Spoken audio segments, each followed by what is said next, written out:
Group में गई और वहाँ मुझे लाइन भाई मिल गए, तो मैंने उनसे बात की कि मैंने कहा फ़ीवर बढ़ता जा रहा है ना, तो फिर उस टाइम आप वज़ीफ़ा कर रहे थे, तो आपको 2 ढाई घंटे लगे, फिर आपसे मेरी बात हुई, फिर आपने पूछा नहीं क्या मसला है ना, तो मैंने बताया कि शायद ये फ़ीवर बढ़ा है, आई हैव टेकन द जो सबसे हाइपरटेंसिव तक ले लिया मैंने पैरासिटामॉल, लेकिन फ़ीवर डाउन नहीं हो रहा।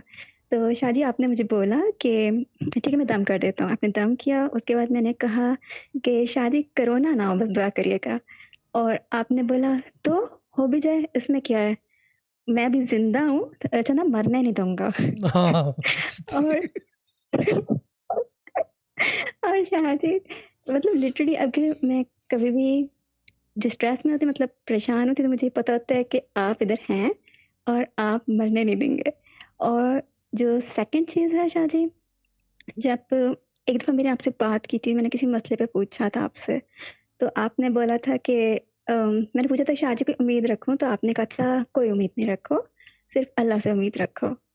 तो Shah ji these are the 2 things that the light for me, is a beacon for me, कि जब भी मैं डिस्ट्रेस होती हूँ, परेशान होती हूँ, तो मुझे पता है कि देयर इज़ गॉड, अल्लाह with me and there is you with me. तो आपके बहुत-बहुत बहुत शुक्रिया शाह जी अल्लाह ताला ब्लेस यू हर बेटा, चीज़ ब्लेस यू नहीं